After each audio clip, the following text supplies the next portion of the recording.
Good morning na karon sa Loriana Grand Plains no. Ipakita nako ang among mga available na balay nga pabaligya. So we have 3 model units. The first house there is available for sale. Ang ikaduha nga house is available no. But karon I'm going to show you kani nga house na pwede nako mapakita ang sulod. Tara, sudlon nato.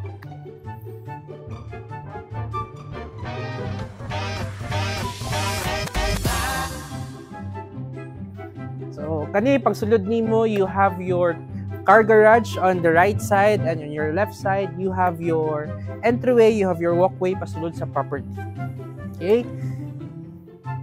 So, come, let's take a look inside. Kani siya, pagsulod nimo, you have your very spacious living space. You can put your TV here, no? You can put your sofa here. Kani, pwede ka mag-breakfast. It can be a nook, no? Breakfast nook nimo, you can put high chairs or